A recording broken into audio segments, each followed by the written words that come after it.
Hello and welcome to Enchantment of Eternity's review for Skin of Evil, which is episode 22 of season 1 of Star Trek The Next Generation. This video is part of a series of videos where I review episodes of Star Trek The Next Generation, one episode at a time. In this video, I cover the episode Skin of Evil. So Skin of Evil is the episode where Counselor Troy is on the shuttle that crashes on the planet, and when Picard or Riker and the away team go to retreat to rescue her, they find this slick oil type creature standing in their way, and every attempt to get past it, to get to the shuttle, is thwarted. And when Lieutenant Yard simply tries to walk by anyway, the creature kills her. And so the creature then torments the away team, and then Picard beams down to try to negotiate with the creature, but then he finds, by visiting Counselor Troy, finds its weakness as it wants to leave the planet, but he figures out that if he angers it enough, it will lower the force field it's holding in order to let them beam the crashed members of the shuttle back up to the Enterprise, which is what happens, and Picard leaves Armis stranded there forever. And then they have a memorial service for the dearly departed Tasha Yar. This episode is, infamous for the one that killed Tasha Yar.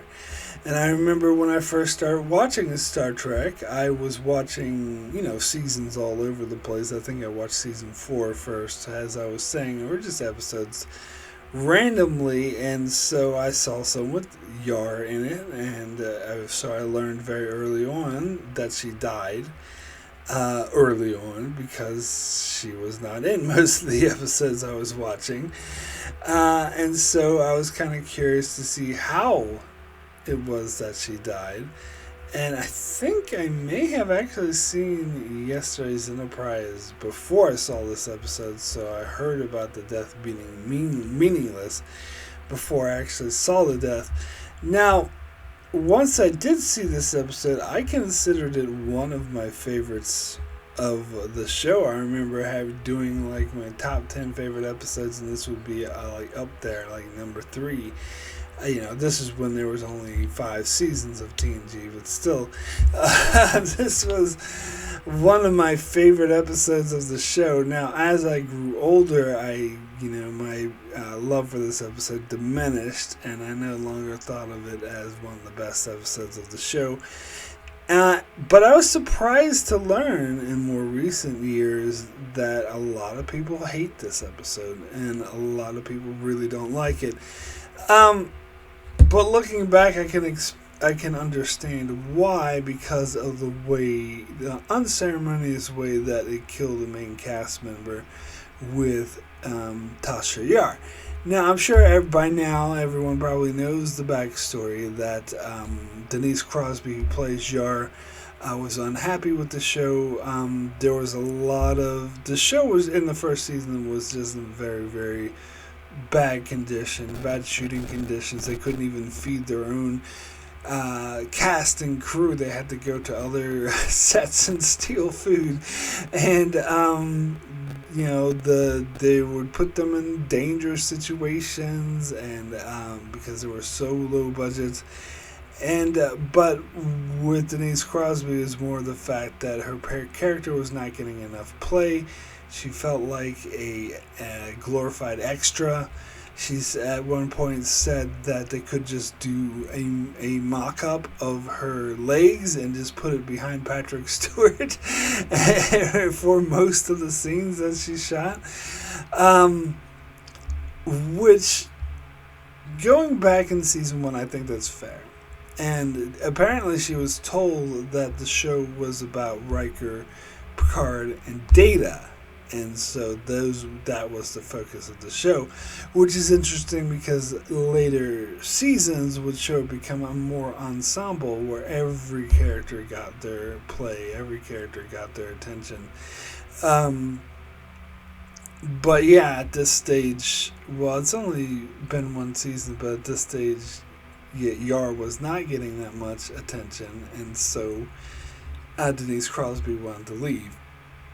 And apparently, there was a contract that says that she couldn't leave, but she asked Gene Roddenberry to release her from that contract, and to his credit, he did. He was like, I'm not going to force someone to stay here who doesn't want to be here, but he was sad to see her go. But then they killed off the character, which, in retrospect, had they simply transferred her to another ship like they did with Crusher, who left the show in season 2, then they could have brought this character back, and it did appear that Denise Crosby did want to come back once the show got better in season 3 and it became a success. Then she kind of regretted leaving. It was no longer, so ridiculously low budget and dangerous, and as I said, it became an ensemble where they gave everyone attention. So she did come back for a smattering of episodes. Yesterday's Enterprise, and then her appearance as Sela and Redemption and Unification. And apparently she wanted to come back more, but it was like, yeah. She was the one who came up with the idea of Sela because she wanted to come back more. So I think had they simply transferred her, said, oh, Yar's transferring to another ship and they're going away party, then they could have just brought her back. I guess they weren't forward thinking like that. And you could say it was a little bit spiteful of them to be like, oh, well, you want to leave the show? Fine, you're dead. Yeah, maybe, but maybe not. Maybe it just made most narrative sense for them rather than transferring them. We are very lucky, though, that they transferred Dr. Crusher and didn't kill her. I think it's because the decision was made in between seasons, and they thought, well, killing off a character in between seasons wouldn't work, so we're going to say they transferred in between seasons, which, thank God, because then we might be stuck with Dr. Pulaski. Or they would have to come up with a convoluted reason to bring Crusher back to life in order to bring her back in season 3. But anyway, so that was the story behind that. And, as a character, she didn't really appear that much, and which is why the actor left in the first place. So I can't say I was really that devastated to learn that she was leaving the show. Of course, I learned this, after the fact, because I was watching later episodes. I could clearly see she wasn't there. In fact, I think I watched a couple episodes when they made reference to her dying. So, I didn't think it was that big of a deal, so therefore I'm not as... I think a lot of people are critical of this episode because of the unceremonious way they killed her off, but I never really cared that much for his character, so I wasn't really affected by how they killed her off. But as I said, I actually used to love this episode. I actually think it's interesting that they killed her off in the way of Armis just demonstrating his power. And because they were talking, they were arguing with Armis when they first met him about, we need to get to the away team. And he's like, why? And just being a dick and not letting them move. And eventually, Yar's just like, enough. That we're not going to hurt you. We just need to get to our people, and just started charging past them. And he was like, well, fuck you then, and just killed her. And I think I actually have no issue with that, because that was a way of Armis, and this is how they described it in yesterday's Enterprise, a creature demonstrating his power. That's his way to show that he's fucking serious. He's like, no, if you try to do that shit to me again, I'll just kill you, because I can kill you easily. And I think that is a way to really up the stakes. And the fact it was the main character, not just some random red shirt who only appeared in one episode, ups the stakes a lot more. So I actually thought it was kind of smart narratively to go in this direction, because it has a lot more impact. That this is the main character that you thought was going to stay in the show, but just because she pissed Armis off, she's now dead. It's kind of, it's senseless, but it goes along with sometimes death is senseless, and apparently it has a lot of people who defend this episode would say space is dangerous and being in Starfleet is dangerous, and this is shows that, and so I personally never really had that, but partly because I actually liked this episode. I thought Armis was a very interesting villain. And I found it very suspenseful that they had to go through all this shit in order to try to just save Counselor Troy's life. And essentially Yara sacrificed herself or died trying to save the lives of others, which speaks very highly of her. And yeah, I do think this episode drags on a little bit. And when I never was a huge fan of whenever they explore what evil means or what it means to be evil. And I'm thinking of a lot of modern day contemporary shows about serial killers and whatnot when they're exploring, this is why I kill people. I just don't buy any of that. They just do it because they do it. There's no really in-depth thought process behind it, which is what the movie California, the message of that movie was getting across. And so I've always been, a lot of those other shows I talk about come off as sort of pseudo-psychology. And I don't know if I'd go as far to say this episode was pseudo-psychology, but I think it did kind of lose me a bit the more they got into why he's doing it, and that he gets no pleasure from torturing them, and what does he actually want. He wants to leave the planet. Well, why didn't he just say so in the first place? Why torture them and make Geordi knock off his visor and make Data try to get it and then move it around? I don't know, that just seems kind of wasteful. And then why the whole thing with dragging Riker inside the tar and holding him captive and pain, I don't know, it seemed kind of superfluous. But I did like as I said, I like the overall tension of the episode of this really impassable force who really showed that he means business by killing off a main character that they can't simply get past, and they have to sort of outwit it. And of course, I love the fact that Picard outwits him. That's my favorite thing about Picard, and which we'll get throughout the series. This will be a staple of the series going forward, is Picard outwitting his opponent through words rather than actions. Rather than violence, he uses words to do it. And here he, finds a weakness of Armis, learns of it from Troy, and exploits it. And in fact, I just watched a review where someone was describing the scenes with Troy and Armis as Troy sort of outmaneuvering him every time, which I hadn't thought about it that way, but in a sense it is. That in a sense she's exploiting, finding his weakness and sort of exploiting it, and when she sees Picard, she tells him exactly how to do that, or what to do, what buttons to push. Now, the one issue I kind of had with this ending, though, was, when Picard pisses Armis off and tells him you'll be trapped here alone, never finding those who left you here, and he's screaming in rage, going, roar. Why doesn't he just kill Picard?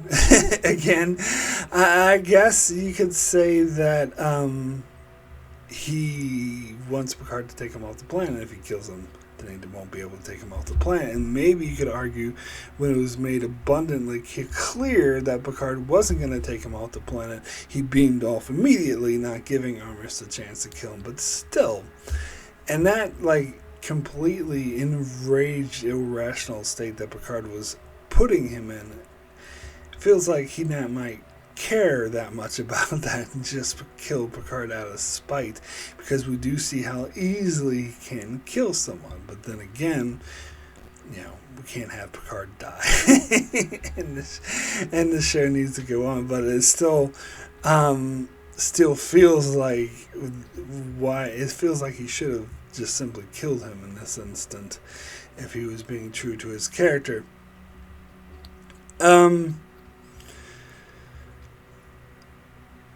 So I think I do need to bring up Lower Decks because for a while I was wanting, when I first saw this episode, I was wanting like a reappearance of Armis. I wanted him to be like the Wrath of Armis, where he was like, Picard, going after him, because he was fucking pissed at the end of the show. So if he ever got the chance to like actually go after Picard, he would be fucking pissed.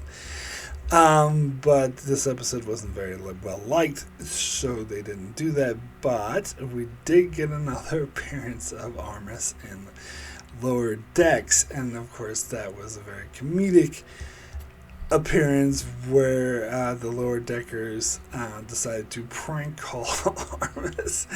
They're using some technology that apparently lets them project their voice onto any planet, so they choose Vagrant 2 and start talking to him, and he was like, "What? Who's there? Who is it?" It's like, "We're touching your stuff." He's like, "What stuff? Don't touch my stuff." So that was very, very funny, but not really a follow-up to this episode. Kind of sort of mocking it in the sense of just showing how silly Lower Decks is. But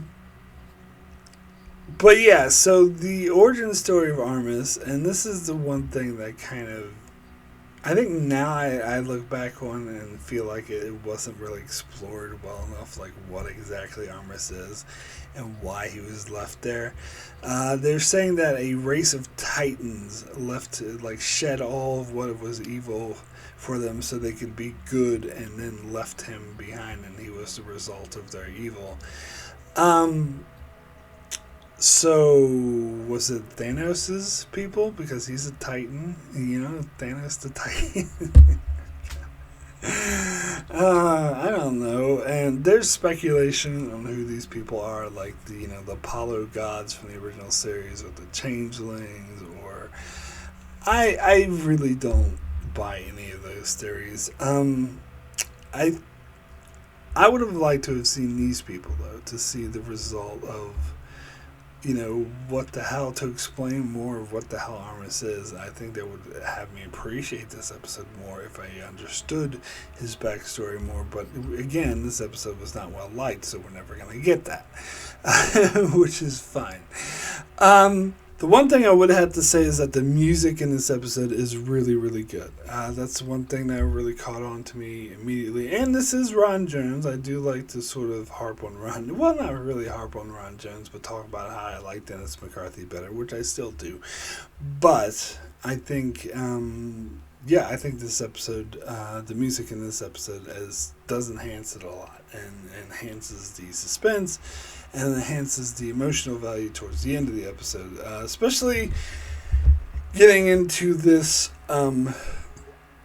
memorial scene, which I do think was quite powerful. And I think this pays homage to Yar and why the death was not completely useless. And in fact, in some ways, I think they make more of an ado about her death with this long memorial scene where she leaves a message for everyone, than most other character deaths. And so it's like they're making maybe too big of a deal out of it with this memorial scene. But I liked it. I thought it did make me cry when I first saw it, and I think it was effectively emotional. But it's funny, recently watching a podcast with Denise Crosby talking about this, and she talked about how, when Yar told Troy, "Oh, you made me see that I could embrace my feminine side and not have that weaken me at all." And then Denise Crosby pointed out that she had exactly 0 scenes with Troy the entire time she was on the show, but I suppose you could assume that these scenes happened off screen. But again, that was part of the issue in the first place, that they weren't really giving Yar any sort of development or any due. And also I find the whole thing with Geordi where she's like, oh, you took my hand and you let me see things in a way that no one else could. Like, yes, get it, because he has a visor and he sees things. It's like, I feel like they first season definitely didn't really develop the Forge's character at all. That he was very underdeveloped, and it wasn't until later seasons where they arguably changed his character to make him more of a tech geek that they finally started developing his character. So, so yes, it's like some of the things she said to characters like that felt kind of empty, like she's making it up. But of course, what she said to Picard was very powerful, and what she said to Data was also very powerful. But apparently, the actress suggested that Yar also tell Data and say, Data, it did happen. Referring to their encounter that they had in The Naked Now, where she told him it never happened. And she was told, no, don't say that line. That line's not going to work. And she said it anyway, and they didn't include it because they didn't like it. Yeah, I kind of like it. I kind of wish that they did include that.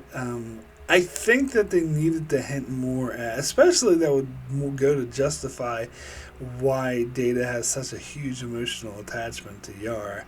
I talked about this before when I covered The Naked Now, that it kind of seems kind of pathetic on Data's part that a one-night stand that she was drunk and completely regretted, and he grew an attachment to her over that. That I wish they did make it more of an actual romance, which I think in retrospect they were trying to retcon it to be that, but it was never that. But that would have been nice if they actually played off of that more. And then I actually really love the scene at the end where everyone leaves, but the holodeck with Data and Picard remain, and Data goes to Picard. It's a really nice Data moment where he goes to Picard and says, my thoughts not are really for her, but for myself, and how sad I will be without her. And how, well, I don't think he says sad because he doesn't experience emotions, but he says it in his android way, like how empty I will feel and how much I will miss her presence. And Picard's like, no, you didn't miss the point, you got it. And I thought that was a damn powerful scene. And so it was mainly the power of this final scene that really why I love this episode as much as I did. Because as I said, I think the Armis stuff kind of drags on for a bit and gets a bit tedious, but but this stuff where they're mourning Tasha's death, I think she got way more than what the character warranted because she was hardly there. But anywho, so now I would like to thank those that support me on Patreon. It is very much appreciated. It does help me to continue with this channel. And yeah, it's very generous and very much appreciated. So, I'll just give a quick shout out to my Patreon supporters, real quick. So we have Greg Marley, Francisco, Chuck Hooks, Kyrie091, Anthony D. Benedictus, Ricky Matty Jester, Joel Lavals, Alessandro Migalacio, Norman Buchwald, Stephen Kennedy, Brenton Berg, Allison Fordyce, and Brandon Neal Howells. Thank you all so very much for your support. So we do have a couple of Patreon comments for this episode. Let's see here. First comment is from Greg Marley, who says, it's amazing the way they killed Tasha off so Similarly, with absolutely zero build-up or fanfare, and also so soon into the episode, she's struck by Armis's power bolt at 11 minutes and 40 seconds, and Crusher declares her dead in sickbay at 14 minutes and 20 seconds with a blood splatter on her cheek so fake it looks like a birthmark. I've heard a theory that giving Tasha such a quick, meaningless death was the showrunner's way of getting back at Denise Crosby. On the other hand, they gave her the long, weepy, cringy goodbye scene via the hologram at the end, so who knows? Either way, leaving the show probably turned out to be one of her biggest regrets, and the best thing that ever happened to Michael Dorn, since it let Worf's role expand so much. The tormented evil of Armis is rendered in a fairly complex way, and the oil slick optics are pretty good, but the planet is so clearly a fake and cheap set that it's always made it a little hard for me to buy the story. I will say when Armis is moving, the effects on that is very terrible. Like, even at a young age, I could tell it was just someone moving a black, sort of blackout thing on the screen and then trying to make it, and it looks nothing like an oil slick until it comes back to where the oil slick actually is, and you can tell that it is an oil slick again. But yeah, all the sets in season 1 of TNG has a set that had pretty much no budget. Were very clearly sets. So that I was kind of used to and didn't really mind. Yeah, the blood splatter on her cheek looking fake. I just watched a review where someone said it looked like fruit roll-ups, and it did. That's what I always thought. It looked like having a fruit roll-up on her cheek. Yeah. Anyway, and then the last comment, another comment, is from Allison Fordyce, who says, I know Denise Crosby wanted to leave the show, but this stands out as one of the worst character deaths ever. She deserved better. Which is fair. Like, as I said, I didn't mind it as much because I think the homage to in the holodeck at the end kind of made up for how quick her death was. So I don't really, and as Greg was saying, I don't really see it as, the producers being spiteful or whatever. I just see it as a narrative choice. And maybe some people disagree with that choice, and I can definitely see where they're coming from with that. And it's hard to argue that her death in yesterday's Enterprise wasn't way better. A lot of people describe them as bringing the character back for an episode so they could kill her off correctly. And it's, as I said, even though I don't myself didn't have as big of an issue with how she died, I can definitely see that perspective. So my rating for Skin of Evil out of 10, I'm actually going to give this episode an 8. Extremely good. So it's not one of my favorite episodes anymore, as I said it used to be, but I still have an affinity for this episode. I still think the suspense with Armis works, even though I do think it drags on a little bit. I think it is really suspenseful having this unbeatable, evil foe blocking your way, and that Picard uses his wits to outwit him is something I really love. And I think the scene at the end with the memorial I thought was very emotional. As I said, brought me to tears several times. I think it really worked as honoring this character who actually barely appeared in the show. And and they had that really nice moment with Data at the end, which I think would be one of the earlier examples of them playing the Data's learning his wonderment and doing it correctly, and something that they would do throughout the show.